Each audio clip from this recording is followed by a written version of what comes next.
আমার বাসায় মা আসুক আর শাশুড়ি আসুক তাদের একটা আইটেম আমার প্রত্যেক বেলায় থাকবে, যতদিন থাকবে। তাদেরকে আমি বলি যে আপনাদের আইটেম একটা থাকবে, পাশাপাশি আমার আইটেম থাকে। আসসালামু আলাইকুম। আজকে আমি মাছ রান্না দেখাবো, আমার শাশুড়ির মার প্রসেস আর কি। প্রথমে কয়েক পিস মাছ নেওয়া হয়েছে, মানে পুরো একটা ব্যাম মাছ নেওয়া হয়েছে। এর সঙ্গে আদা বাটা দিয়েছে 1 চা চামচ, কাঁচামরিচ দিয়েছে 7-8টা, তারপরে পরিমাণ মতো লবণ, হলুদ আর জিরার গুঁড়ো আর 2 টেবিল চামচ তেল। শুধু এইটুকু দেখে সুন্দরভাবে আলতো করে দেখলাম মাখলো আর কি।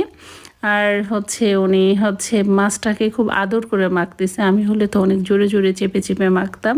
উনি খুব সুন্দর করে মাখে, শুধু ঝোল দিয়েই আর কি খুবই দ্রুত এই মাছটা রান্না হয়ে যায়। উনি দেখি সব তরকারি এরকম করে মাখায় রান্না করে, হয়তো বা এটা যদি হাঁস হয়, মুরগি হোক বা গরু হোক, যেটাই রান্না করুক উনি খুব মাখায় রান্না করে।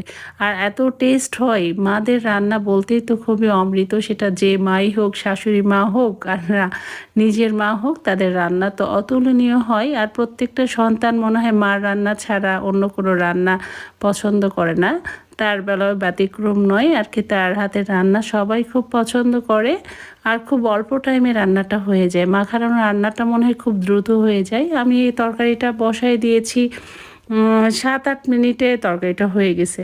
এভাবে যদি আপনাদের ভালো লাগে ট্রাই করতে পারেন। ভালো থাকবেন, আমার জন্য দোয়া করবেন। শুভ সকাল।